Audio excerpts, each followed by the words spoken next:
Une semaine, Une et semaine. effectivement, le plus gros dans tout ça, ou en tout cas le pas d'après, c'est qu'en plus de partir solo pour une semaine, je vais finalement rester presque 2 mois. Où là encore, je vais sentir que c'est juste pas possible de rentrer, mais pas tant que pour le fait de rentrer, de revenir dans mon quotidien, que pour le fait de partir de là où je suis.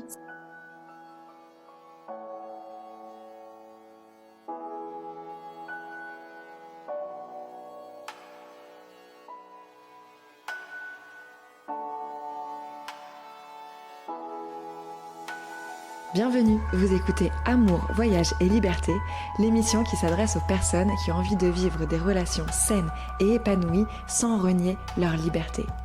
Je m'appelle Laure Sylvestre, je suis coach de vie spécialisée dans les relations et je suis votre hôte. Coucou Justine, comment Et vas-tu? je vais bien, très bien, et toi? Ça va, merci, même si tu m'as dit que j'avais l'air fatiguée. On est en fin d'année quand on enregistre cette conversation. Euh, Juste pour prendre un petit peu la température avant de rentrer vraiment dans le vif du sujet, parce que euh, on va parler d'amour ensemble. Euh, Comment tu te sens, toi, en cette fin d'année? Comment je me sens en cette fin d'année? Je me sens dans une grosse période de transition. Qui est le fruit de plein d'étapes de ma vie, et notamment d'une dernière, de ce voyage à La Réunion dont on a déjà commencé à parler quand on s'est rencontrées toutes les deux. En fait, ça processe beaucoup. Voilà, ça bouge pas mal à l'intérieur, et j'irais presque dire dans les profondeurs de moi-même, tu vois, vraiment quelque Mm. chose d'assez fort. Donc intense mais doux pour Ok. autant, parce que je lâche, je laisse faire le processus, et puis j'ajuste l'agenda aussi en fonction. Voilà, donc ça reste doux. Ok, tant mieux. C'est vrai que c'est paradoxal de dire c'est intense et doux, mais et j'aime bien ce truc-là de trouver la douceur malgré l'intensité. Mm. Je pense que c'est chouette, ça veut dire que enfin, quand on arrive à voir comme ça toutes les parts paradoxales dans un même truc, c'est qu'on est quand même assez conscient de tout ce qui se passe à l'intérieur de nous et autour de nous, quoi, et Mm. c'est chouette. Écoute, je te propose de te poser la toute première question, celle qui nous emmènera je ne sais pas où, mais qui nous emmènera vers une conversation, j'en suis sûre, des plus riches et intéressantes. Surprise. Justine, c'est quoi l'amour pour toi? Si je te dis amour, tu me dis quoi? Si tu me dis amour, eh bien, je te dis profondeur, je te dis douceur, je te dis joie.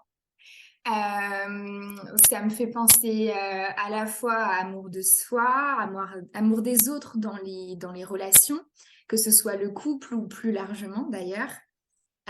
Et puis ça me fait penser presque à l'amour dans tout, en fait. On peut mettre de l'amour dans tout, on peut mettre de l'amour dans nos actions, on peut mettre de l'amour dans nos relations, dans nos discussions, dans le regard qu'on porte sur soi ou sur quelqu'un. On peut mettre de l'amour dans un job, dans un projet. Ouais, ça me fait penser à ça. Et aussi au respect.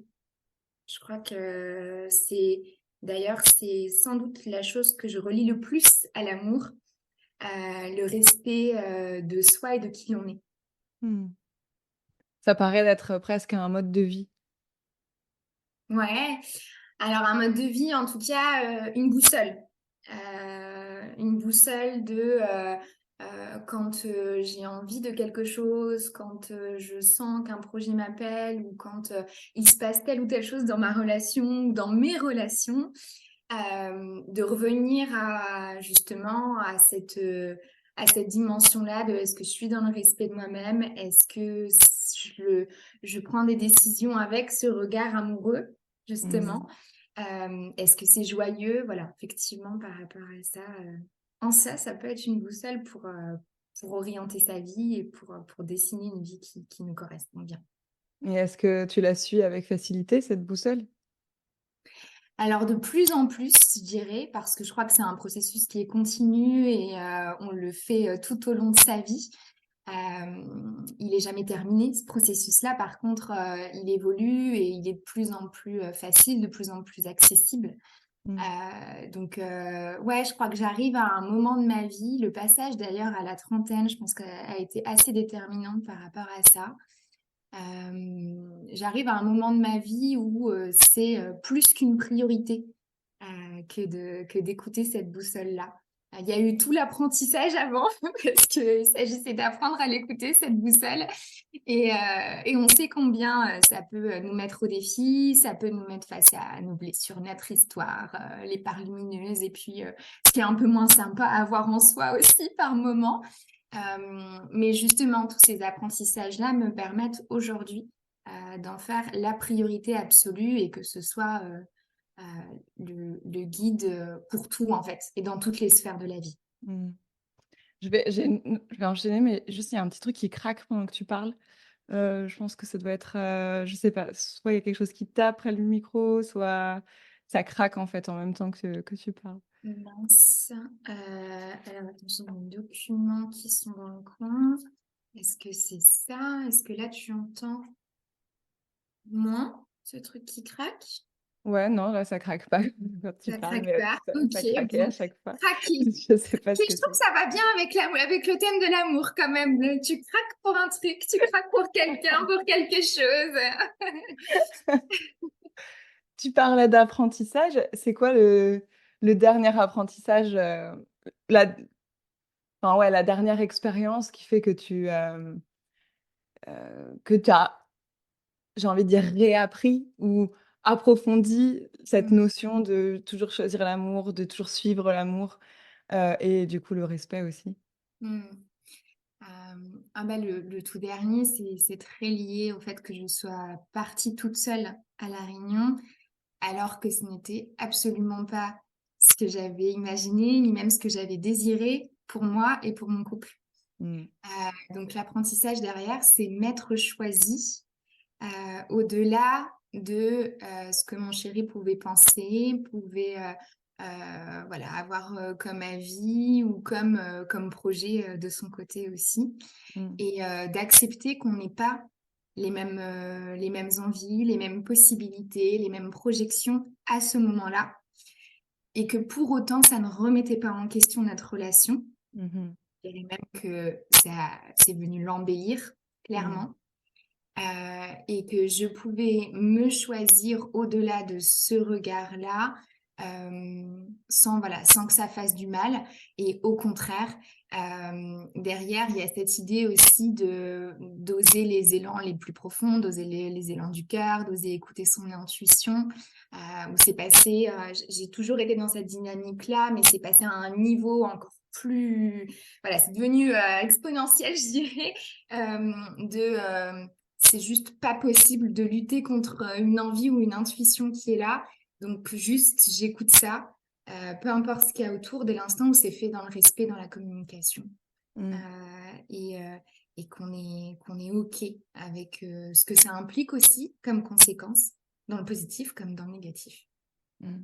Et enfin, moi je connais l'histoire. Est-ce que tu pourrais raconter un petit peu? Parce que, peut-être que des personnes qui nous écoutent vont dire: «Oui, OK, bon, qu'est-ce qui s'est passé à la réunion? C'est quoi? Comment ça tu t'es choisie par rapport à ce voyage?» Moi j'adore cette histoire parce que je trouve que c'est une belle leçon, comme tu le dis, de d'amour-propre et de d'abord toujours se faire passer en premier. Ça résonne beaucoup avec ce que moi je vis en ce moment et on aura peut-être l'occasion d'en parler derrière. Et justement, enfin, cette expérience que tu vas nous partager, si tu le veux bien, Oui. que c'est, un super rappel aussi à toutes les femmes qui nous écoutent que, ben, oui, on peut faire des trucs qui peuvent paraître fous. On peut arrêter d'être raisonnable, à un moment donné et même dans le cadre de son couple et que ça fait du bien, en fait, ça fait du bien à tout le monde. Donc Avec grand raconte-nous ça. plaisir pour en parler. À chaque fois, ça rallume les étoiles dans mes yeux que d'en parler.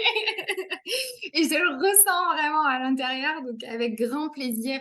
Ce qui s'est passé pour moi, c'est que je suis, donc, comme je le disais, sur l'année de mes 30 ans et se poser la question voilà, du cadeau que je voulais pour mes 30 ans. Mes proches me demandaient, et pour moi, c'était évident que je voulais faire mon anniversaire autrement, avec un voyage différent de ceux que j'ai pu faire jusqu'ici. J'ai eu la chance de voyager en Europe, mais plutôt proche autour de la France. Et j'ai jamais eu l'occasion avant La Réunion d'aller loin, de partir voilà, au-delà de 3-4 heures d'avion pour donner un peu la tendance. Et en discutant avec des personnes autour de moi, en l'occurrence, l'idée de La Réunion est venue comme destination jusqu'à monter comme cette évidence, vous savez, voilà, cette intuition qui apparaît, où on sent que ça nous allume, en fait. Vraiment, ça nous anime. Il y a un truc hyper intense qui se joue quand on pense à cette idée-là de partir à La Réunion. Et moi, à la base, ce voyage pour mes 30 ans, je l'imaginais avec mon chéri. C'était juste pas négociable à la base. C'était juste une évidence qu'il allait venir avec moi, sauf que quand je lui ai parlé de la destination, ça n'a pas matché. Pour tout un tas de raisons, on n'était pas en accord tous les deux. Et je me suis retrouvée face à est-ce que on cherche un compromis? Je cherche finalement une destination qui va nous correspondre à tous les deux, même si c'est pas la Réunion qui a l'air d'être ma destination numéro une. Est-ce que j'attends qu'il soit prêt et on part plus tard? Ou est-ce que je décide d'écouter cette intuition qui est là, même si il fait le choix de ne pas venir? Et donc ça a été un gros dilemme. Ça m'a demandé de retraverser aussi tout le questionnement quand voilà, on sent que l'autre qui nous est si cher n'embarque pas avec nous, de se remettre en question, mince, qu'est-ce qui se passe, qu'est-ce que j'ai mal fait, qu'est-ce que j'ai pas fait comme il fallait. Voilà, ça nous réactive aussi parfois dans certaines parts de nous qui demandent à être chouchoutées dans ces moments-là. Et j'ai fini par prendre la décision d'y aller quand même. D'écouter cette intuition-là, de partir toute seule, alors que c'était un grand saut dans l'inconnu, dans le sens où chez moi, dans ma famille, on n'a pas des âmes de voyageurs. C'est pas forcément quelque chose qui est énormément encouragé et encore moins en solo, comme tu peux l'imaginer. Encore moins pour une fille. Et encore moins une femme qui part toute seule à l'autre bout du monde, parce que, alors il y a plus loin encore, mais on est quand même sur plus de 9000 kilomètres. Donc voilà, une nuit d'avion complète, ça fait beaucoup comparé à ce que j'ai eu l'habitude, en tout cas, de faire et ce à quoi mes proches se sont habitués, du coup aussi. Donc tout le questionnement sur l'entourage, le regard des autres, l'avis qu'on pouvait porter sur moi, l'image qu'on avait aussi de moi en tant que femme, mais aussi dans cette relation. Je me souviendrai toujours de ma belle-mère qui m'a dit mais tu as raison, je te comprends, je te soutiens, même si je t'avoue que jamais j'aurais imaginé que tu partirais comme ça. Et c'est ça qui est bon. C'est quand on a justement ce miroir qui est fait dans la relation où l'autre remarque ça, on se dit ouais ok, là je suis en train de traverser une nouvelle étape, je suis en train de passer à l'exploration d'autres choses en moi que j'avais pas vécu de manière aussi intense, même si c'est le fruit de tout le travail qu'il y a eu avant. Et donc, je décide de choisir le voyage solo en amenant le plus de sécurité possible parce que tout le monde me dit la Réunion, ça se fait en voiture, tu pars en rando, voilà, tu loues ta voiture, tu pars en rando. Et moi, je dis non, ça, je sens que c'est pas le bon niveau pour moi de défi. Partir seule, oui, ça y est, ok, je suis ok avec ça, mais, j'ai besoin de m'amener un peu plus de sécurité dans cette affaire. Donc, je vais partir sur un voyage en excursion avec un groupe où je me dis, je vais rencontrer du monde, ça fait partie de mes moteurs. Donc, voilà, je vais apprécier ça, même si ça demande quand même une décision solo et ce rapport à la solitude qui, je crois, est très lié à l'amour aussi. Je pense qu'on peut la manière dont on aime dépend aussi de la manière dont on peut être seul ou apprécier sa solitude. Mmh. Donc, je vais traverser tout ça et pour des cadeaux énormes après, même si au départ, c'est d'abord un défi, voire un problème même en Mmh. fait, hein. Et du coup, parce que pareil, parce que je trouve que du coup, il y a ça, il y a le fait de décider de partir seule malgré le fait que ton mec soit pas pour, enfin, pas en phase avec toi, pas pour, mais pas en phase avec toi. Ouais. Mais surtout, tu pars pour combien? 2 semaines? Pour une semaine Une et semaine. effectivement, le plus gros dans tout ça, ou en tout cas le pas d'après, c'est qu'en plus de partir solo pour une semaine, je vais finalement rester presque 2 mois. Où là encore, je vais sentir que c'est juste pas possible de rentrer, mais pas tant que pour le fait de rentrer, de revenir dans mon quotidien, que pour le fait de partir de là où je Mmh. suis. C'est deux choses différentes.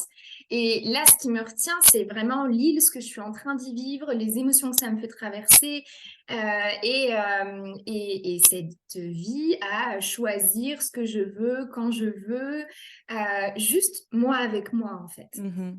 Mmh. Parce que ça aussi, du coup, enfin, je veux dire, se retrouver là, je pense que beaucoup de personnes peuvent essayer de s'imaginer, à se dire déjà, c'est difficile des fois de prendre une décision toute bête, genre, je vais pas manger la même chose que toi ce soir. Mais là, tu dis, genre, putain, en fait, je peux pas rentrer maintenant, j'ai encore du temps à faire ici, je sens qu'il faut que je reste là. Bon, bah maintenant, il va falloir que j'annonce à ma famille d'une part, mais surtout à mon mec, que je vais pas rentrer tout de suite et que je vais rentrer, ben, je sais pas quand, parce qu'en plus, il me semble que tu C'est savais ça. pas Au combien de temps tu départ, allais c'est je ne rester sais pas quand. Exactement. et du coup, enfin, tu vois, genre, il suffit que tu aies un mec en face qui soit en insécurité ou une nana, hein, qui soit en insécurité, enfin, je veux dire, ça peut partir, vite en autre boudin cette affaire, tu vois? Mm.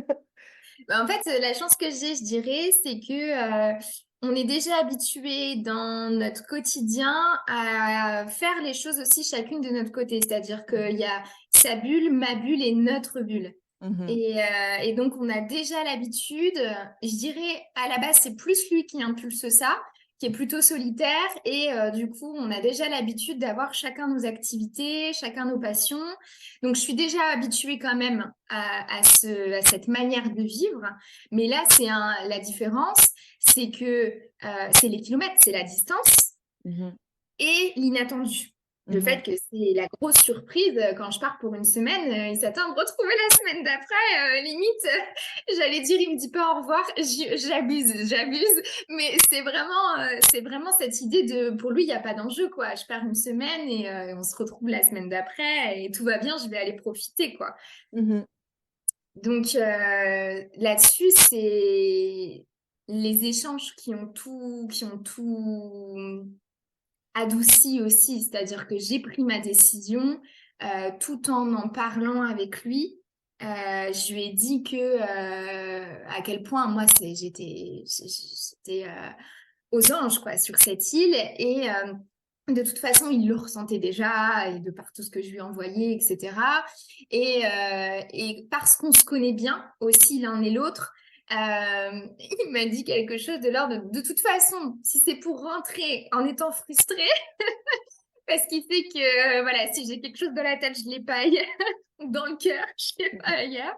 Et que voilà, quand il y a un projet, quand il y a un rêve, quand il y a une envie, une intuition, j'y vais et c'est dur de lutter. Et si je lutte, ça va devenir compliqué derrière. Donc c'est aussi parce qu'il me connaît et qu'il respecte ça, on en revient toujours à ça, que derrière la décision, elle est fluide et que l'expérience qu'on va vivre chacun de notre côté pendant ces 2 mois, elle est transformatrice. Parce qu'en Mmh. fait, on est chacun de notre côté, mais on est en lien, et je dirais presque, on est en lien plus que jamais. Mmh. Dans notre Ça manière redonne de un souffle à votre relation, tu crois? complètement. Mmh. Complètement. Il y a vraiment un tournant. Pour moi, il y a un avant et un après réunion dans notre manière de communiquer ensemble et dans notre manière dans la spontanéité de la communication. On est très différents sur ce sujet-là.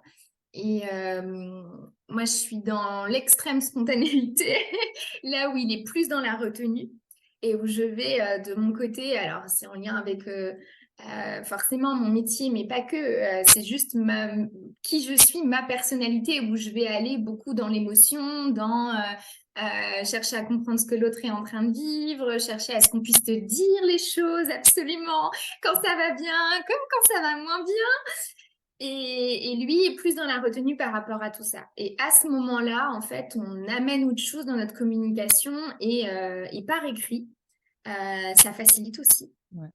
Et on se retrouve voilà, à s'envoyer des messages sur des sujets qu'on n'aurait sans doute pas abordés en étant tous les deux dans notre quotidien là à Dijon, Mmh. ou en tout cas pas de la même manière. Et c'est beaucoup plus profond, on en revient à ça, Ouais. beaucoup plus profond, authentique. Mmh. Et en fait, je crois qu'il y a des masques qui se retirent, Mmh. clairement, à ce moment-là. C'est souvent plus facile par écrit. J'ai l'impression que beaucoup d'hommes sont aussi plus à l'aise, avec ça, plutôt que de voir la personne en face, plutôt que d'exprimer une vulnérabilité comme ça et de finalement, ça c'est comme un step, au-dessus, tu vois? D'être en capacité de recevoir et de donner, les émotions qu'on ressent et voilà, de communiquer, tout ça en vrai et que par écrit, ça passe un peu mieux. C'est un peu plus facile de trouver les mots ou en tout cas de réussir à même à bafouer quelque chose, mais à le sortir, quoi.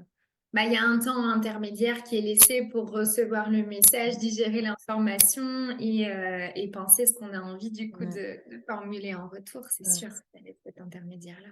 Moi, je trouve ça génial cette expérience que tu partages parce que, bah, elle résonne d'une part, elle résonne beaucoup avec moi, mon propre vécu de l'année et en fait de cette année et au-delà de la des décisions que j'ai prises en fin d'année. Mais, parce que comme je te l'avais partagé, quand toi tu étais, enfin pas quand tu étais à La Réunion, je crois que c'était un peu après, mais pareil, je suis partie 2 mois de chez moi et ça m'a, aidée à enfin, j'ai aussi ressenti ce nouveau souffle, au retour, même si le contexte est complètement différent et cetera.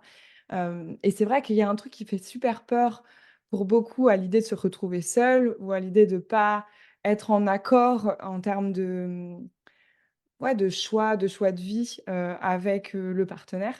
Comme Mm. si comme on quand on Ouais, quand on choisit une personne, bah, on la choisit pour tout et du coup, on doit faire avec et c'est marrant parce que quand tu exposais, par exemple, les différentes solutions qui s'offraient à toi au moment où tu t'es rendu compte que ton mec, avait pas envie de te suivre à la réunion, les premières solutions dont tu as parlé, c'est d'abord le compromis, ensuite attendre que lui, il soit prêt. C'est pas la première chose à laquelle tu as pensé, alors peut-être que c'est pas dans cet ordre-là que tu l'as vécu, mais en tout cas de la façon dont tu la racontes, la première chose qui te vient à l'esprit, c'est pas y aller seul. Et je pense que c'est le cas pour beaucoup, en fait. Le premier réflexe, c'est: «Bon, bah, qu'est-ce qu'on peut faire comme compromis?» ou alors: «OK, pas de problème, je vais attendre que toi» et en tant que j'aime pas, ranger les gens dans des sacs, mais j'avance dans le développement personnel et dans le développement spirituel, heu, en plus du féminisme que j'ai acquis avant tout ça, hem, je crois que c'est beaucoup une affaire de femmes, hein, de se plier comme ça un petit peu malgré nous, même si on n'a pas l'impression que ça nous fait, du mal et l'idée c'est pas de dire que ça nous fait du mal, mais on a quand même vachement plus l'habitude et cette tendance à s'oublier assez naturellement Mm. pour laisser la À place se à l'autre. sacrifier. C'est se sacrifier. Alors je le dis pas comme ça, mais Pas effectivement, forcément se sacrifier c'est pas entièrement, un mais sacrifice. sacrifier des parts à l'intérieur de nous ou des envies qui sont importantes pour pouvoir maintenir la relation parce qu'on a la croyance que si on ne se plie pas ou on se met du coup en priorité, on va remettre en question ou prendre le risque d'être rejeté, de Ouais. perdre la relation.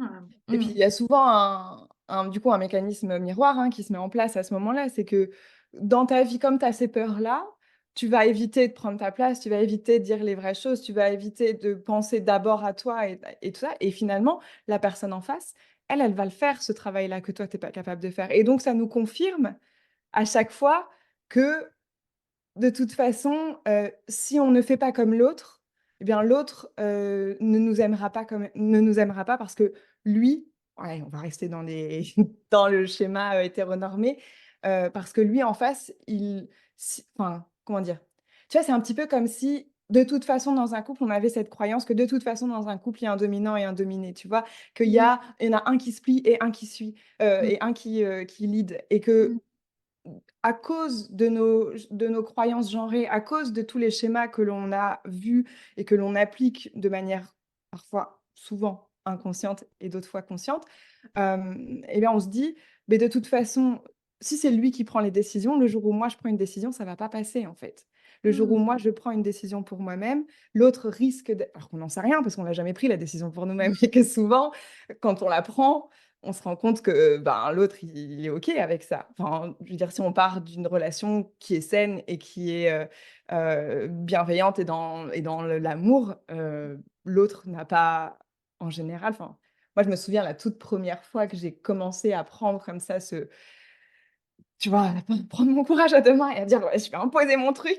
C'était il y a 8 ans maintenant peut-être, 8 9 ans maintenant, avec mon ex, donc avec celui avec qui j'ai voyagé, mais c'était avant qu'on voyage et je faisais du théâtre avant de le rencontrer, beaucoup de théâtre et j'étais rendue à plus de 10 heures par semaine de théâtre, hein, à un moment donné, donc vraiment c'était une grosse partie de ma vie et puis j'ai déménagé de la région parisienne pour aller dans le sud et hem et du coup, pendant l'année où je suis arrivée dans le sud, le temps de m'installer et tout ça, bah, je faisais plus de théâtre, en fait, parce que j'avais nulle part pour en faire.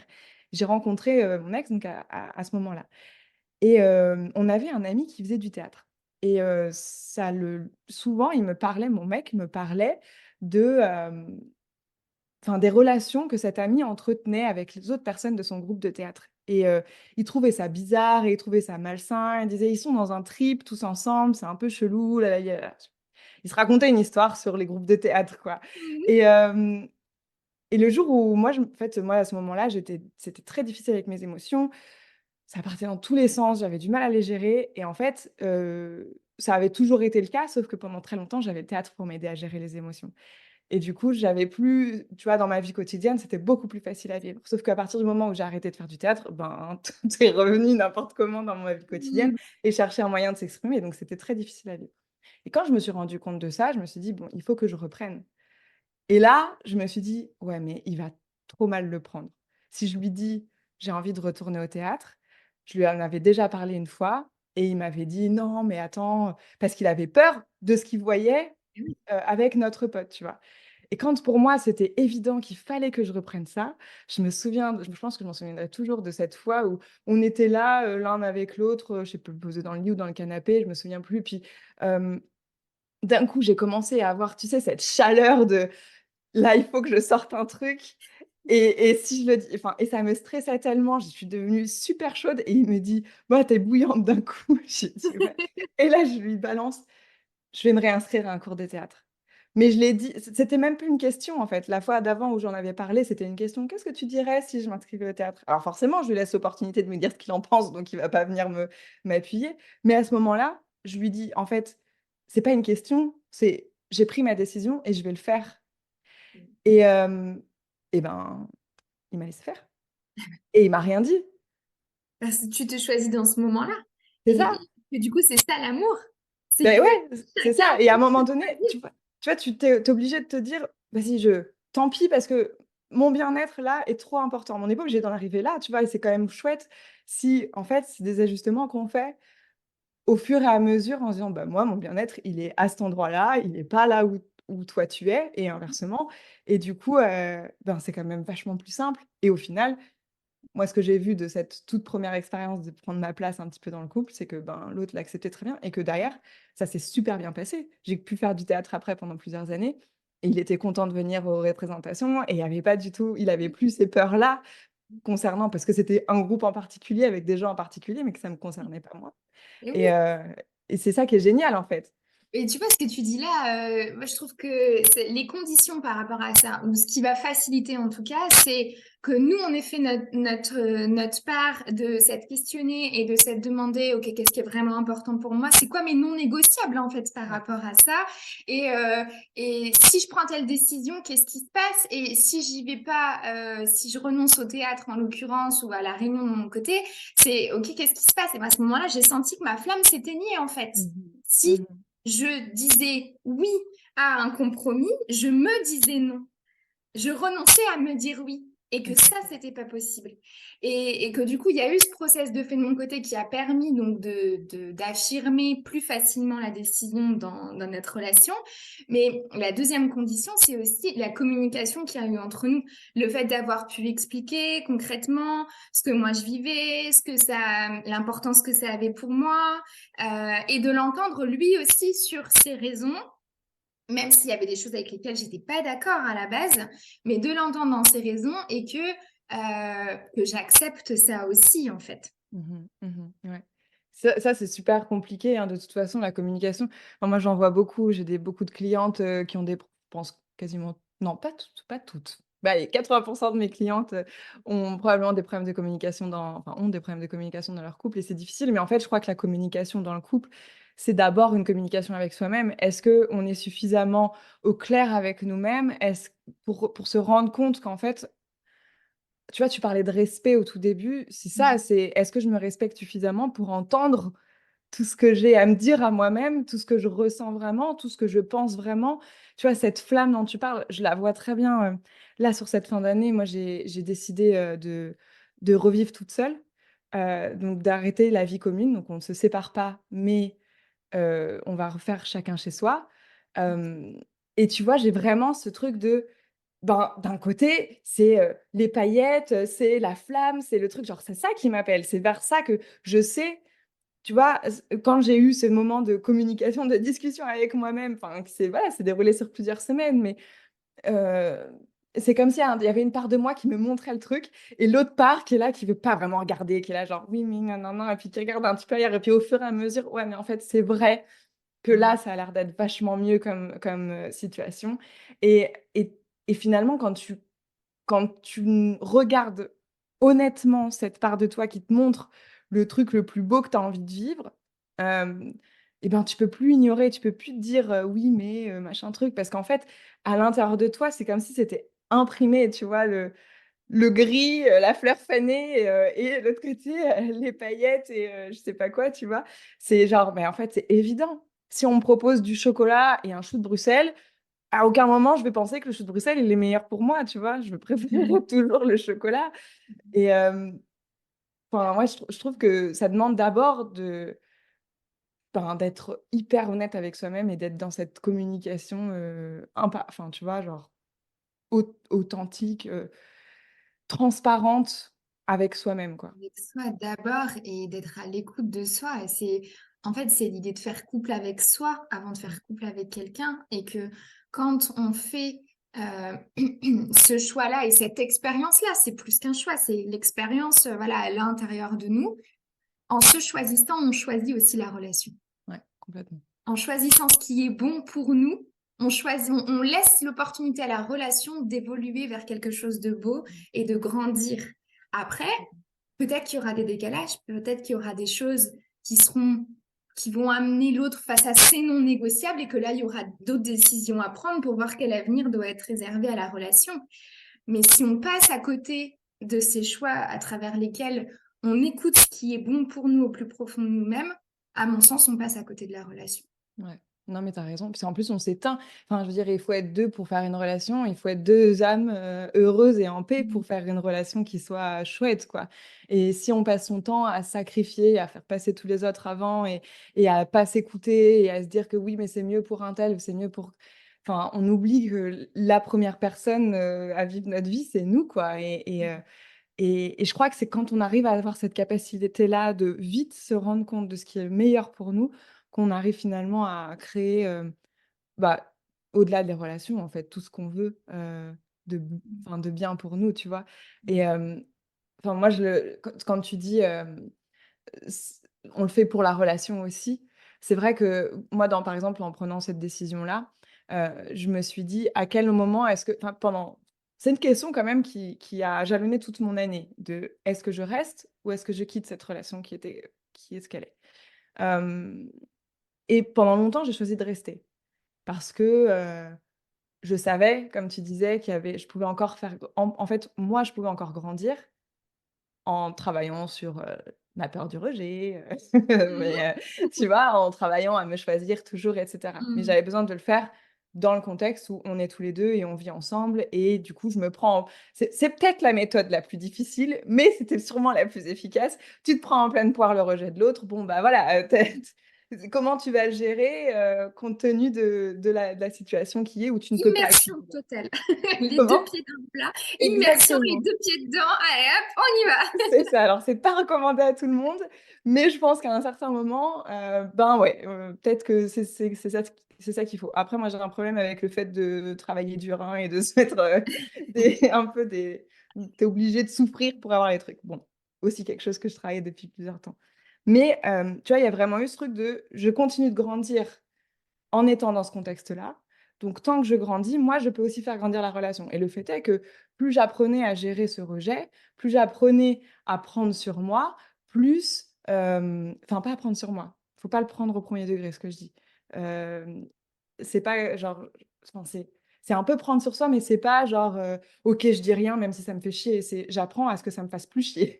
J'apprends à comprendre que l'autre est dans une situation qui fait que il est comme il est, il fait ce qu'il peut et c'est à moi de gérer, c'est à mon ego de savoir que ça n'a rien à voir avec moi et que c'est OK, tu vois? Du discernement et de faire ma part, ce qui m'appartient et C'est ce ça. sur quoi j'ai du contrôle et pas de chercher à Exactement, l'autre là. exactement. Prendre ses responsabilités, prendre mes responsabilités Mmh. et ça a permis d'améliorer la relation puisque plus je prenais mes responsabilités là-dessus, moins j'étais sur son dos, plus c'était facile entre nous, plus il s'ouvrait à moi et on avait de la communication et cetera. Très bien. Sauf qu'à un moment donné, tu vois, c'est comme si on arrivait à certains paliers. Bon, OK, ça je sais faire, mais ça me saoule en fait quand même, tu vois? Je sais faire, mais n'empêche que je suis pas dans ma pleine puissance. Je sens et on arrive à un autre niveau qui est plus émotionnel ou encore moins égotique, qui est vraiment là, je crois, d'un spirituel, énergétique et je pense que c'est ce que tu as ressenti aussi, à la réunion. C'est que en fait, peu importe ce que j'essaye de faire, peu importe le niveau de leadership émotionnel lequel je peux dont je peux faire preuve et en toute honnêteté, je pense que j'ai un assez haut niveau de leadership émotionnel. Hem, Malgré tout ça, ben,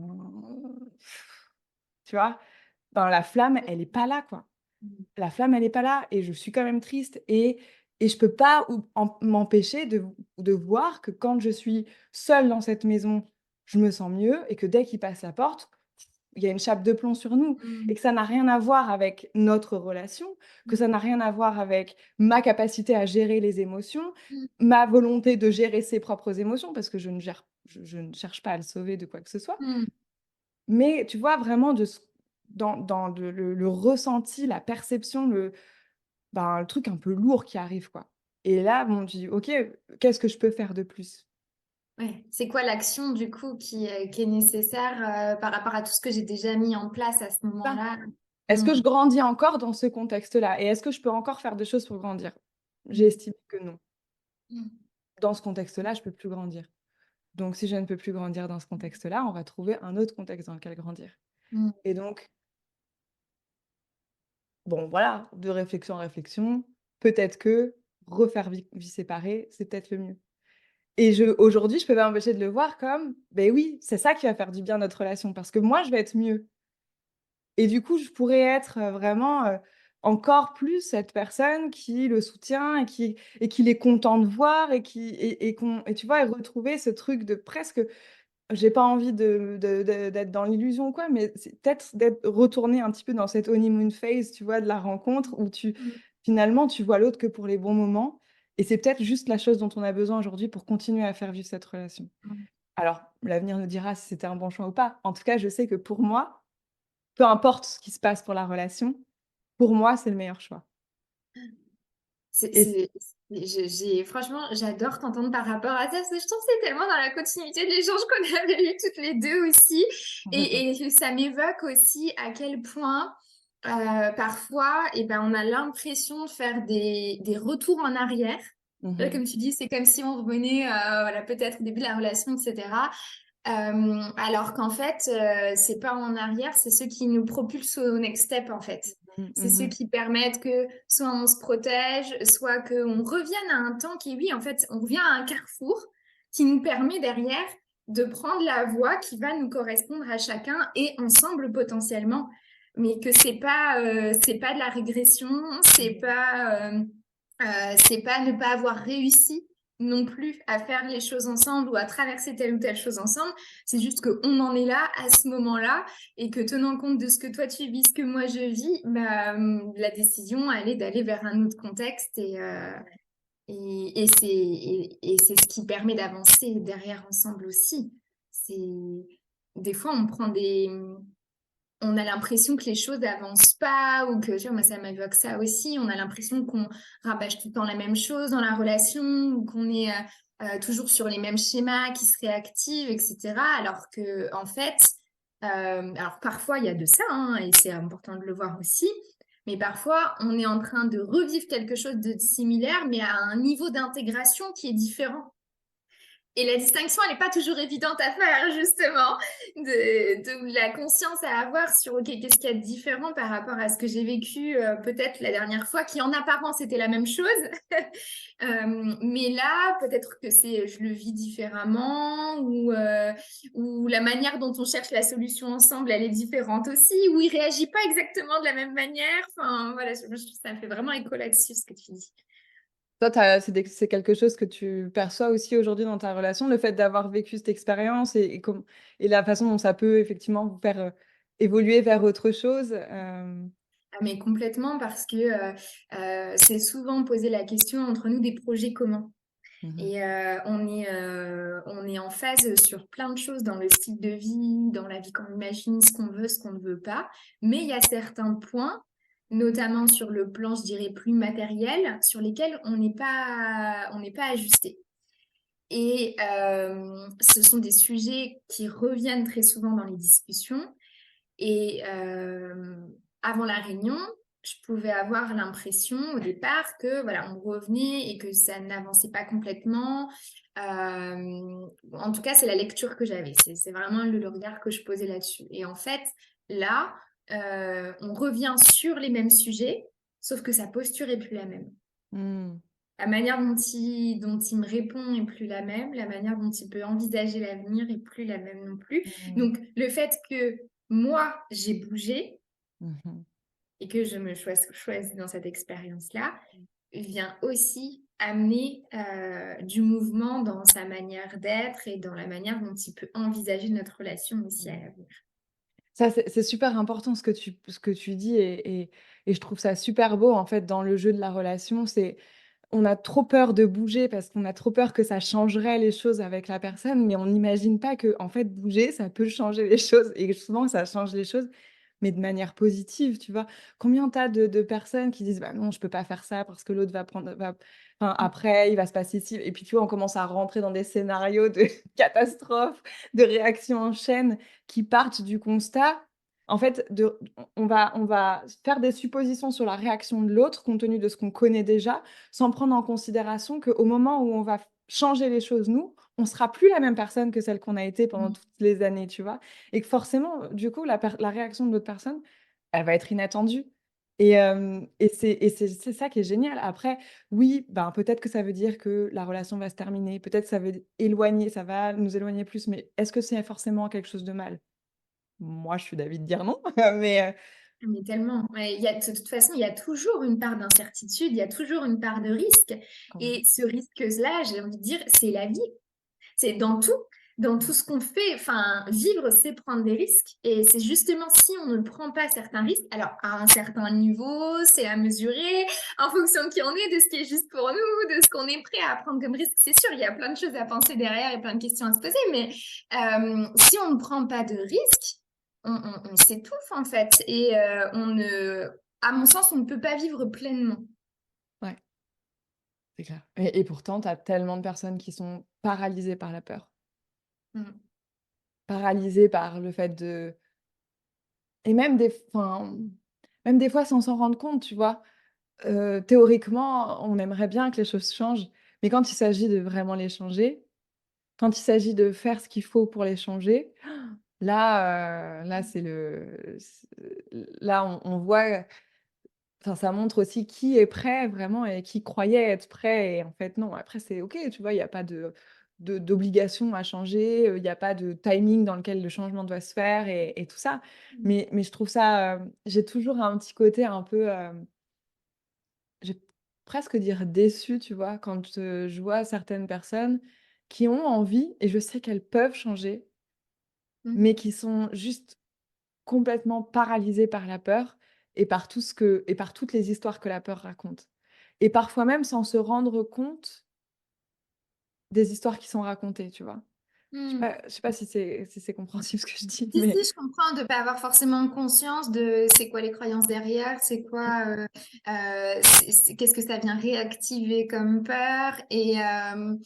Et moi, ça m'évoque il y a la peur d'un côté, mais il y a cette fameuse flamme dont on parle depuis tout à l'heure. Il y a aussi la flamme de l'autre côté. Et que plus on va se connecter à la flamme à l'intérieur de nous, au plus profond de nous-mêmes, à ce truc qui va nous animer, ce truc qui va nous donner envie, ce truc qu'on sent qui pourrait être bon pour nous, plus on va faire ce chemin-là qui est un chemin vers soi, au-delà de la question de la personnalité, au-delà de la question de l'identité, euh, plus en fait, ça va faire baisser les peurs en fait.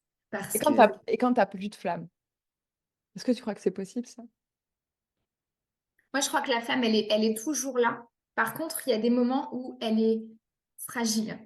En Ouais. fait, la flamme, c'est aussi beau que fragile pour moi, une flamme. C'est-à-dire que ça peut être hyper puissant, intense. Tu sais, la bougie là, qui bouge dans tous les sens, qui amène de la chaleur. C'est beau, c'est intense, voilà, ça fait chaud au cœur.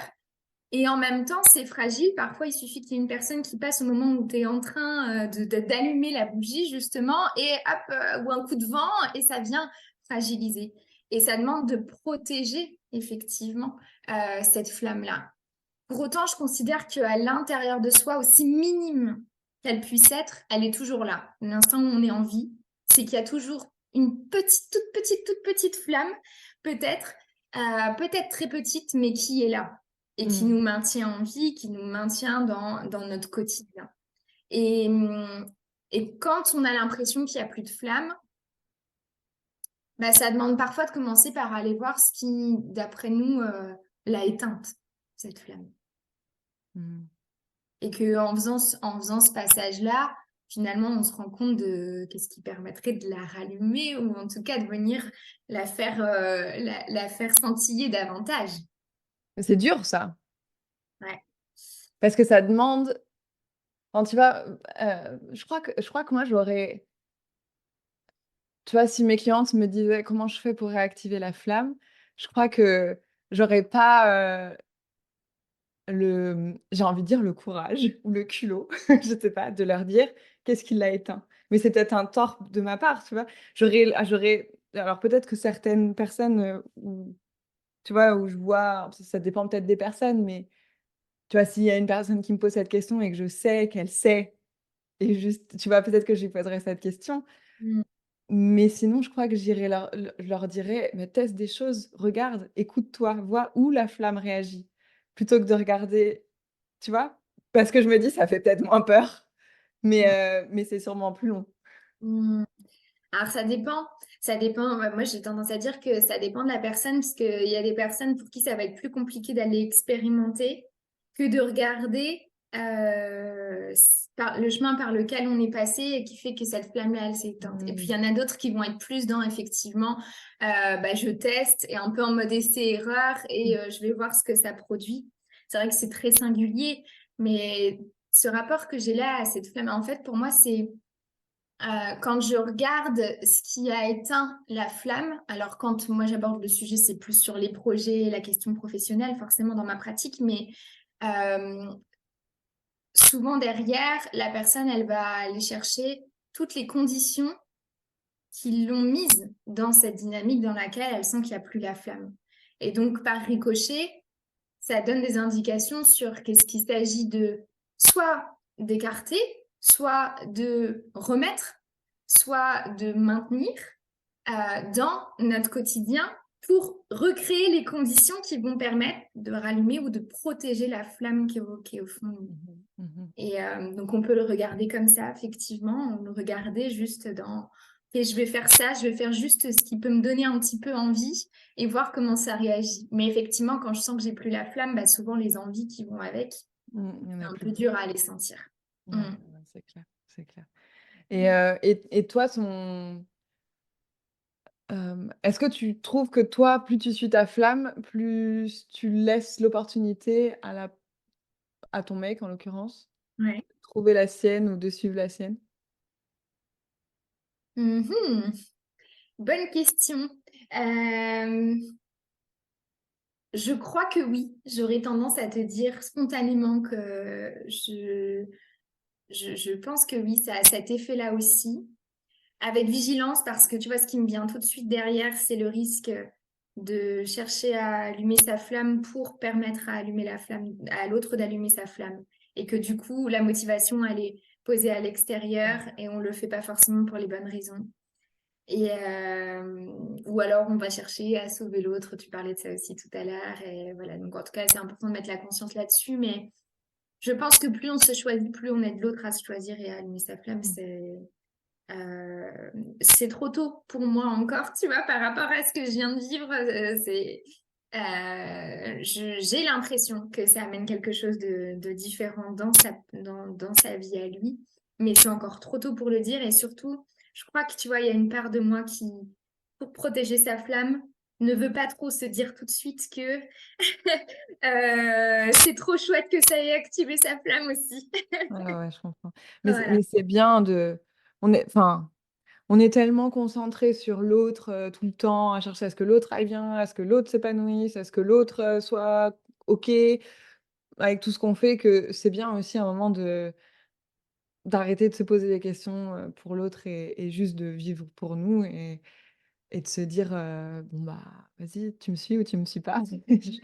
Et le reste, ça se fait naturellement, en fait. Ouais, ouais, ouais, je pense aussi et je crois que c'est enfin, tu vois, ça se fait naturellement, c'est que ça se fait avec simplicité aussi et qu'on n'a pas besoin de se retourner le cerveau, pendant des semaines et des semaines Mm. sur tous les aspects de notre vie et ça, c'est ça qui montre, je crois, qu'on est aussi au bon endroit et sur le bon chemin, tu vois? C'est quand les choses, elles se font avec naturel et qu'on est: «Bah, moi, j'ai envie de faire ça, je fais ça» ça veut pas dire qu'il y a pas des petits moments de de frustration ou quoi, mais qu'on arrive à vivre avec, facilement, tu vois? Et que ça nous prend pas plus la tête que ça, quoi.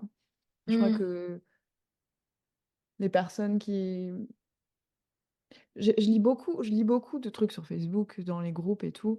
Je sais pas pourquoi je reste parce que ça me fait chier. Il y a une part de moi que ça fait chier et puis il y a une autre part de moi qui a envie de lire ces gens-là.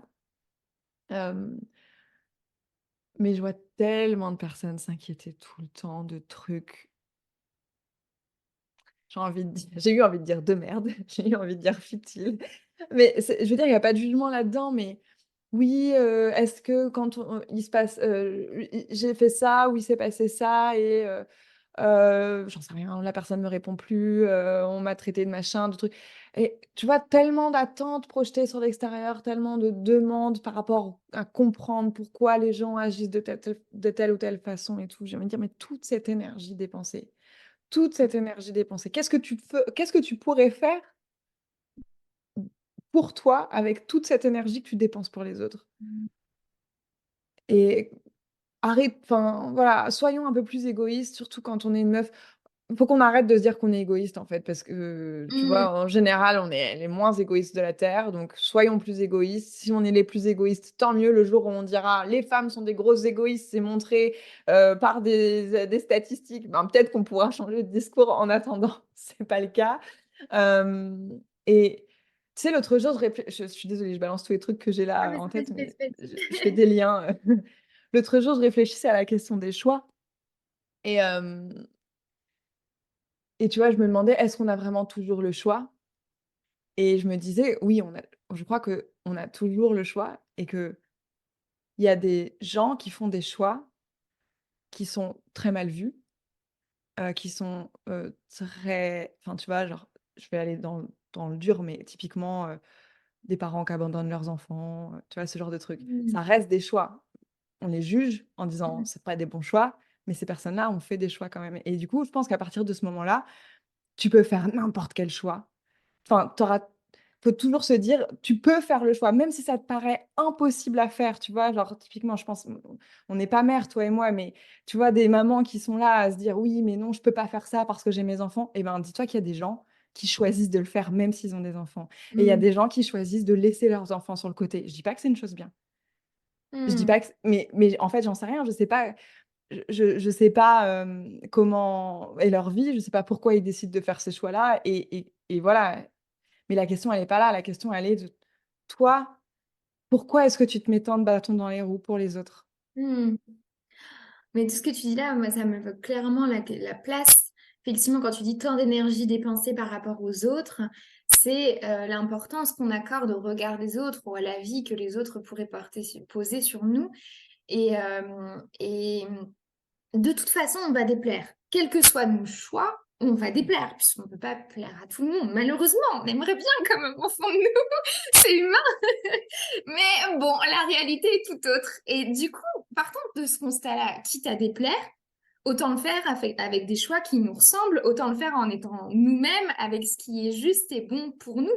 Mhm, Ce qui est dur là-dedans, c'est que ça demande de travailler le détachement, en fait. mhm, De ne pas s'attacher aux étiquettes que les autres vont poser sur nous, à la vie que les autres vont pouvoir avoir, parfois même sur des interprétations qui vont être fausses et loin de notre réalité, et de savoir dès l'instant où on sait ce qui est important pour nous, ce qui fait sens, pourquoi on fait tel choix, pourquoi on priorise telle ou telle chose par rapport à une autre, et qu'on est vraiment dans notre essence et tu vois, droit dans nos bottes, quoi, vraiment dans nos baskets, les nôtres, celles qui sont à notre pointure, celles qui, voilà, le style de chaussure qui nous va bien, qui fait pas mal à nos pieds quand on marche. Et bah, à partir de là, plus on est connecté à ça, et ça rejoint l'histoire de la flamme, et mhm, ben, plus on peut se détacher mhm. aussi de ce regard que les Complètement. autres vont porter sur nous ou de ce qui fait que l'autre a réagi comme ci ou comme ça. Complètement. Bah, c'est toujours plus facile. En fait, dès qu'on est en accord avec nous-mêmes et qu'on sait pourquoi on fait les choses, c'est toujours plus facile d'accepter que bah, les autres, ils sont pas forcément d'accord avec nous. Et en plus, je crois que souvent, pareil, c'est des histoires qu'on se raconte. On va se juger, on va être jugé. Bon, la plupart des gens, ils en ont rien à foutre.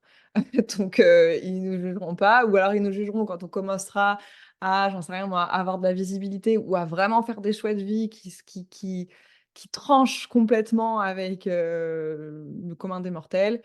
Euh, Globalement, je crois qu'aujourd'hui, enfin, je veux dire, si on parle par exemple de partir en voyage, c'est plus très subversif, quoi. Tout le monde le fait. Si on parle de, tu vois, voilà, je crois qu'aujourd'hui, les choix qui posent encore des questions, c'est effectivement l'entrepreneuriat en fonction des familles, le fait de pas avoir de choisir de pas avoir d'enfants, par exemple, ça aussi en fonction des familles. Mais encore une fois, ça dépend. Si on notre environnement proche, comment il est, voilà, ça peut être un endroit où ça crée des incompréhensions. Mais dès qu'on en sort, bah, on voit bien qu'il y a plein d'autres gens qui font ce qu'on fait et du coup, c'est rassurant. Mm. Et puis au mieux, bon, bah, si on a une famille qui comprend, en fait, on se rend compte que les autres autour, on s'en fout et que les autres autour, de toute façon, ils n'ont rien capté à ce qu'on fait, nos choix de vie, qu'ils auront oublié parce qu'ils sont super centrés sur leurs problèmes à eux de la même façon que nous, on est super centrés sur nos trucs à nous.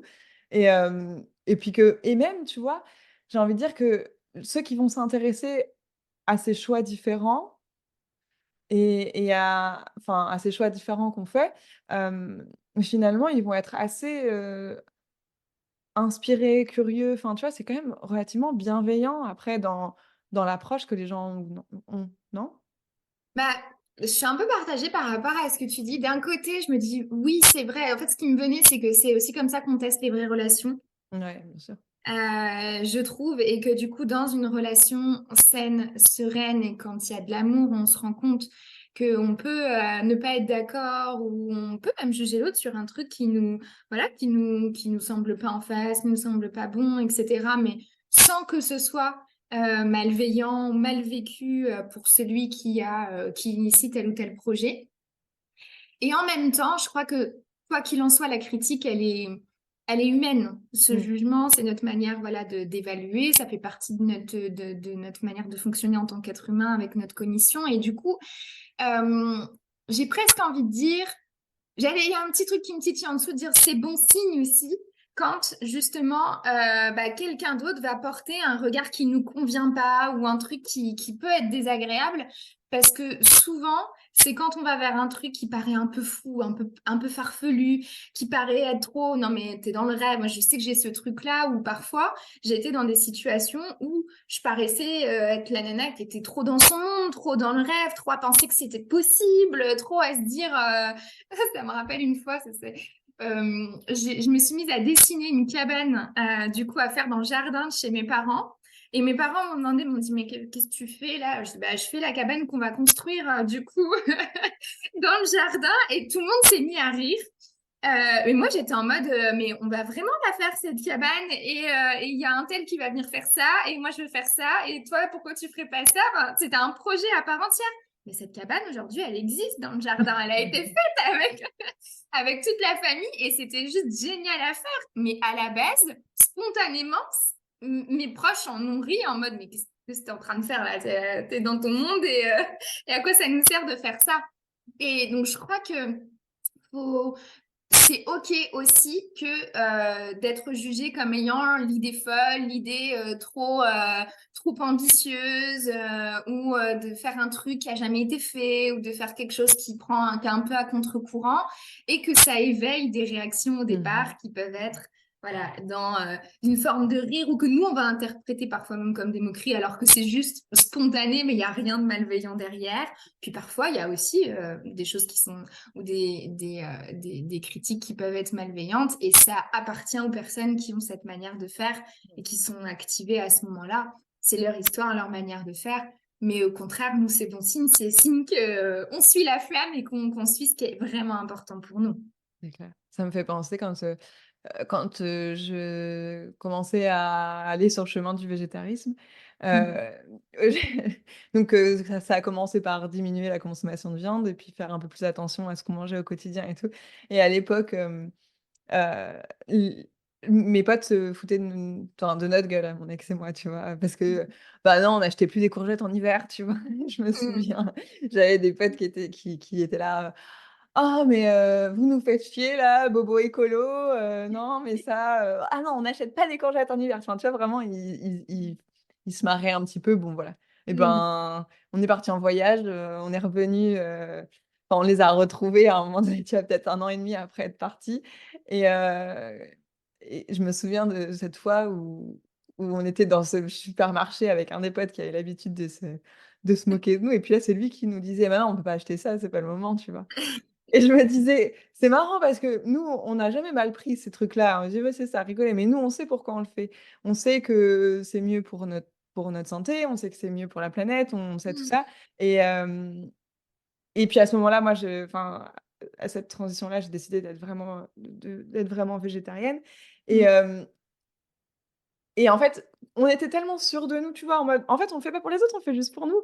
On le fait juste parce que ça nous paraît être juste» et finalement, ça infuse quand même, tu vois? Tu arrives quand même à envoyer des messages malgré toi, même sans faire du prosélytisme ou quoi, même sans dire à tout le monde, «Faites comme moi». Tu envoies, finalement un peu, une autre perspective et puis il y a des personnes qui disent: «Ah bah, en fait, pourquoi pas?» C'est peut-être pas si con et tu vois là, avec, le fait de choisir de vivre de nouveau séparés, j'en parlais hier avec, des collègues et je sentais que quand je leur en parlais, enfin, il y en a un qui m'a dit: «Bah, moi, je te trouve super courageuse de faire ça» et tu vois, au début, il y a toujours ce truc de: «Mais attends, vous êtes plus ensemble du coup?» «Si, si, on reste ensemble, mais on décide de revivre séparément» et tu sens le petit bug dans la tête des gens, genre: «Ah OK, c'est possible de faire ça» et hem et en même temps, j'avoue qu'il y a une partie de moi qui trouve ça assez cool d'arriver et de peut-être de planter une nouvelle graine dans la tête des gens et parce que, bon, sur le sujet de la vie commune, j'aurais énormément de choses à dire et je pense que le Mm. premier sujet, c'est la charge mentale du quotidien. Alors, je ne veux pas dire que c'est quelque chose qui me concerne particulièrement, mais quand même, je sais que ça parle à beaucoup de gens et en fait, j'ai toujours dit: «On n'est pas obligé de subir ça, on n'est pas obligé» et tu vois, quand on va lire des choses sur, comment gérer, ben, voilà, le fait que ton mec, il veuille pas faire sa part et tout, tu vas essayer de trouver des stratagèmes, d'ouvrir la communication, de mettre des plans en place et tout. Mais n'empêche qu'une des solutions, c'est celle-ci, c'est de dire: «Bah, tu sais quoi? Gère ta vaisselle et tes slips sales tout seul. Moi, je vais gérer les miens de mon côté et ça sera vachement plus facile pour nous». Mais personne n'envisage cette solution. Enfin, sûrement qu'il y a des gens qui l'envisagent, mais on n'en parle pas, tu Mmh. vois? On n'en parle pas et ça peut être mal vu. Ah ouais? Pourquoi? Bah, je trouve que, alors c'est peut-être ma représentation, mais je trouve que comme toute chose qui ne rentre pas dans le modèle initial sur la vision du couple, sur la norme, etc., des couples qui vivent chacun de leur côté, de la même manière que les couples qui veulent pas d'enfants, Mmh. je trouve que ça demande en tout cas beaucoup plus ouais, d'expliquer aux autres le pourquoi, du comment, ça demande beaucoup plus d'énergie que si on reste dans le modèle initial. Ouais. Après, tu es pas obligé d'expliquer aux autres, hein. Enfin, moi, je sais pas comment je te dirai dans le futur comment comment c'est vu, tu vois? Mais Ouais, je mais me rien que dans dis le fait, tu vois, que du coup, les autres te disent ah oui, mais du coup, vous restez ensemble quand même. Enfin, mmh, tu vois, ça questionne. Et donc, forcément, quand on a ces réactions-là, en général, on a envie de répondre pour donner du sens et pour que l'autre comprenne aussi ce qu'on est en train de vivre. En tout cas, si c'est nos proches, quoi. mmh mh, mmh. Euh, Ouais, et pour le coup, quand je l'ai dit à mes proches, ils ont pas posé de questions. Enfin, tu vois? Ils ont été super genre: «Ah OK, bah ouais, c'est sûrement la meilleure solution pour toi». Comme mon mec, tu vois? Quand je lui ai dit, «Je pense que le mieux, c'est qu'on revive séparément», il m'a dit, «Bah, c'est la meilleure chose à faire pour toi, ça, c'est sûr». ouais. Et les gens enfin, moi, après, je sais que j'ai une famille, enfin, plus j'avance et plus je me dis: «J'ai une famille géniale» parce qu'on a enfin, on a tous nos personnalités, mais quand même, on a des tout le monde est un peu atypique dans cette famille, tu vois? Voire carrément Mhm. atypique et du coup, on comprend Mhm. vraiment les choix des autres et Mhm. c'est assez top. Donc c'est déjà quand même une charge en moins pour moi. Mhm. Tu vois? Je me dis pas: «Oh putain, il va falloir que j'explique à ma mère, ça va être compliqué» ou Mhm. non, tu vois? Parce que tout le monde a fait des choix de vie, parfois, difficilement compréhensibles pour certains et puis voilà, donc ça c'est chouette. C'est vrai que du coup, j'ai pas ce truc directement de me dire: «Bah, les gens vont mal le ver vont poser trop de questions». Mais ouais, on verra C'est pour bien, ça que au je fur et à mesure. nuance quand même un petit peu par rapport à ça. Je pense que c'est pas tant mal vu que juste ça va questionner davantage Ouais, parce ouais, que ouais, t'es bien pas sûr. dans le modèle et dans la norme initiale en fait. Ouais, ouais, bien sûr. Plus ce Donc côté-là. Mm, ouais, ouais, c'est clair. mm, On verra bien, ce que ça donnera, mais d'ailleurs, ça fait lien avec l'autre épisode en toute intimité que j'avais fait avec Caroline qui, elle, partageait, hein, le fait que ça faisait 10 ans qu'elle était avec son mec et qu'ils avaient jamais fait vie commune et qu'elle refusait de faire vie commune et elle expliquait son choix justement de refuser de faire vie commune. Alors je sais pas si, notre discussion a enfin certainement, hein, comme plein d'autres choses, mais ça permet aussi de prendre ce genre de décision. Mais, c'est ça qui est chouette aussi, c'est que plus on entend des façons de vivre différentes, plus on entend des personnes qui, comme toi, font le choix de: «Ah ouais, ouais, bah, je me barre en voyage et puis je décide de pas rentrer et de pas savoir quand est-ce que je vais rentrer. J'ai un mec et c'est OK», tu vois? mm. Et ben, plus on entend ce genre de trucs, plus on peut s'autoriser aussi à le faire, tu vois? Et oui, s'il y a l'effet de la preuve derrière, c'est Mmh. juste, ah oui, mais en fait, ok, j'ai envie de ça, mais d'abord, la première idée qui vient, c'est juste, ouais, mais c'est pas possible, quoi. Enfin, cette tendance-là, elle est sur, non, mais c'est impossible, ce serait trop fou, c'est pas jouable, tout ça.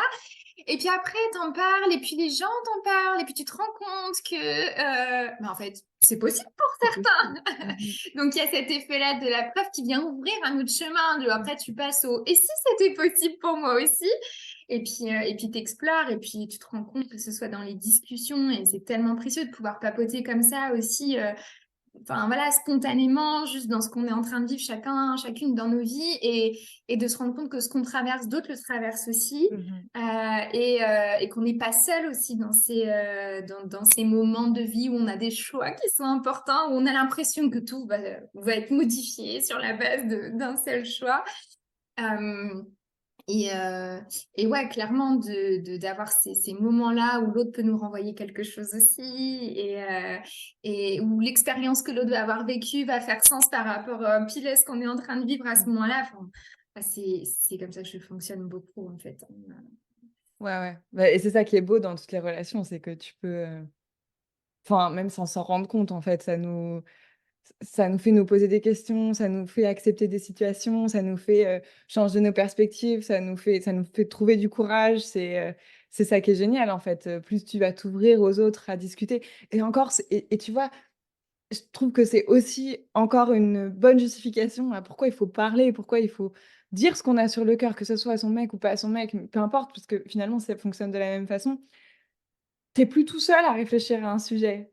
D'un coup, tu vois, c'est le cerveau collectif qui se met en marche et c'est vachement plus facile, beaucoup plus fluide, tu vois. Quand j'envisageais cette solution et que j'étais pas sûre de moi et tout, j'avais peur d'en parler, je voulais, surtout à lui, je voulais pas lui en parler et tout, mais le fait est que moins j'en parlais, plus je me renfermais en fait. Parce que j'avais ça et moi mon problème c'est que ben, quand j'ai un truc dans la tête, comme un peu comme pour toi, je l'ai pas ailleurs et ça me prend toute mon énergie, ça me prend tout mon truc et du coup je suis incapable, surtout quand ça implique comme ça entre guillemets de mentir, je vais pas dire de mentir, enfin tu vois, ce truc où tu es pas complètement honnête avec la personne parce que Ouais. toi, tu sais ce qui se trame à l'intérieur et que tu as peur Mm. de lui dire, Mm. et ben, en fait, je sais plus rien faire d'autre. Je sais plus poser de questions, je sais pas faire genre tout va bien, cuicui les petits oiseaux, parce que dans ma tête, c'est le gros chaos, il y a juste un seul sujet. Et du coup, ben, juste en parler, dire écoute, là, il se passe ça en ce moment pour moi. Je te demande pas de me trouver de solution. Je te dis pas que je fais des choix pour l'instant. Juste, j'ai ça dans la tête et j'aimerais, ben, te le le partager avec toi et puis voilà et en fait, lui, je sais pas s'il y a réfléchi derrière à ce truc-là. Mais en tout cas, moi, le fait d'en parler, ça m'a permis, ben, d'un coup, d'être plus légère, de pouvoir retrouver, tu vois, l'ouverture à l'autre et à être, et aussi à accepter ben, d'envisager la vie avec ce potentiel nouveau choix, tu vois?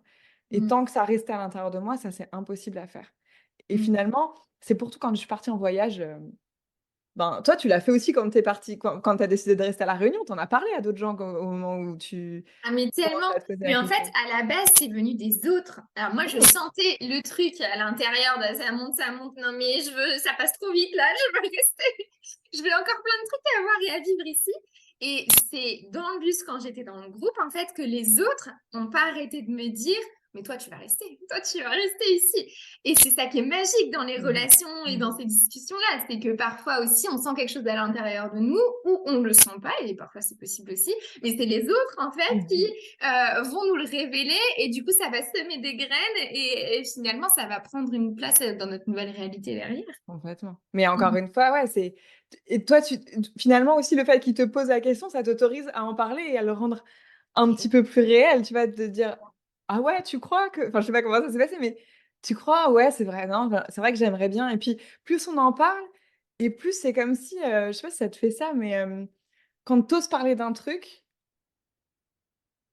finalement, le fait d'en parler à la personne et d'être tu vois, c'est comme si tu t'en parlais avec toi-même et ben, ça devient plus vrai, plus C'est réel, plus plus réel, en concret. fait, on sort de l'imaginaire à ce moment-là. Quand on passe par l'expression avec les autres, on sort de l'imaginaire, on sort de notre tête, on sort du rêve, on sort un peu de l'idéalisation aussi, du coup, qu'on peut avoir par rapport à certains projets parfois.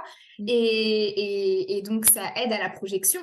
Donc, ça devient de plus en plus réel. Et en fait, dès l'instant où on fait ça, ça ne veut pas dire qu'on va absolument réaliser le truc, mais en tout cas, ça devient un vrai sujet et Ouais. on s'en empare. Complètement, complètement. Ça, c'est j et enfin et je conseille à tout le monde de faire ça. C'est pour ça qu'il faut en parler. Il faut pas avoir peur. On n'est pas obligé d'en parler à la terre entière. On peut en parler aux personnes de confiance, mais enfin, ça aide vraiment, quoi. Moi, voilà, encore une fois, pour ce choix-là, j'en ai d'abord parlé à Simon, puis après, je lui ai dit: «Bon, bah, voilà, on a ça sur la table, on se laisse le temps d'y réfléchir et tout ça». Mais finalement, le fait que moi, enfin, ce moment-là m'a permis d'accepter l'idée, tu vois? Et donc petit à petit, lui, je sais pas comment il a géré le truc, mais moi, pendant les semaines qui ont suivi, c'était plus de l'ordre de me ancrer la décision à l'intérieur de moi, plutôt que de prendre une décision. Parce que la décision, elle était déjà prise, en fait. Juste, Mm. j'étais pas encore assez, OK pour assumer que j'avais fait ce choix-là. Et donc, je me souviens que ça a été jusqu'au moment où j'en ai parlé avec ma mère, on lui dit donc elle pareil, elle me dit: «Ça va? Oui, oui, ça va». Bon, j'ai attendu la fin de la conversation pour lui dire: «Bon, en fait, il se passe ça, et je suis pas sûre, je sais pas, j'envisage de» Et puis en fait, je lui en parlais, puis à un moment dans la conversation, je lui dis: «Bon, mais en fait, en t'en parlant, je me dis que c'est exactement ce qu'il faut que je fasse, quoi, et j'en suis sûre». Et finalement, une fois que j'en avais parlé à ma mère, c'est un peu toujours comme ça, une fois que j'en avais parlé à ma mère, c'est bon, c'est que c'est bon, je peux le faire. Il y a ce qui se passe dans certaines relations aussi. On sait qu'il y a certaines personnes avec qui, oh là, ça va switcher derrière. Et puis il y a aussi tout simplement le fait qu'en parlant et en parlant en conscience, on s'entend parler aussi. Donc du coup, on donne un nouveau sens à chaque fois qu'on est en train Ouais, d'exprimer aussi des choses. Et le sens se construit progressivement. Et l'autre nous renvoie des choses. Et il y a, tu sais, ces messages ou ces mots qui vont créer derrière un peu ces formes de déclic ou juste des mmh, prises de conscience et qui ouvrent des nouveaux chemins, quoi, derrière. ouais, ouais, C'est c'est clair. tellement important, tellement important, Et c'est peut-être ça qui fait tout le travail, en fait, tu vois? bien De sûr. Parce que quand on va chez le psy, et ben, c'est la même chose qu'on fait. On Mais c'est parle la relation. C'est et la on relation. C'est pour ça qu'on parle souvent d'outils. Et les outils, ils sont importants dans nos accompagnements. Voilà, c'est important d'avoir des outils solides, d'avoir les formations, d'avoir des éléments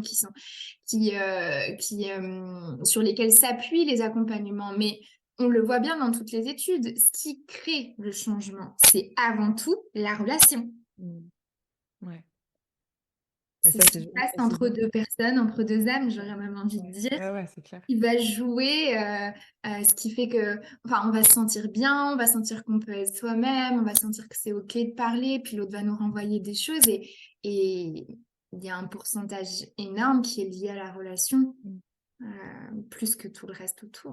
mmh mh, c'est clair. Ouais, mais je pense qu'on va ça sera notre mot de la fin.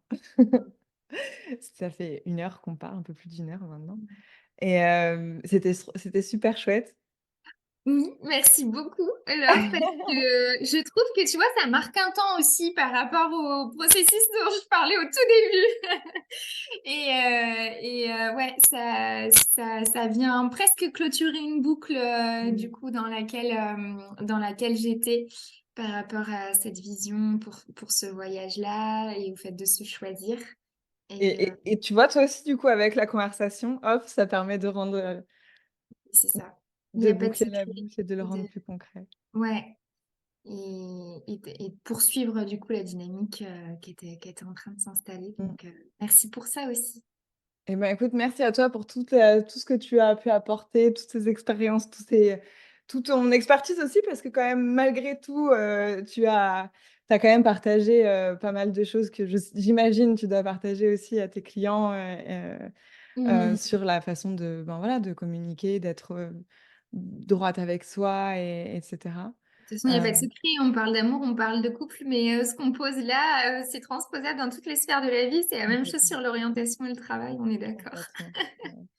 Puisqu'au final, c'est toujours de nous dont on parle Et oui. et qu'on va Et puis on essayer peut de pas mener de faire cloisonner, commun. même si parfois on Mmh. est tenté de cloisonner le pro, le perso. On a besoin de cette harmonie-là entre toutes nos sphères Ouais, de vie. C'est ouais. Ça me ferait rebondir sur d'autres choses. On va garder ça pour le off derrière. Mais, juste, je vais clôturer le podcast. merci, Hem, Laure. Merci à toi, Justine, et à bientôt. Ciao.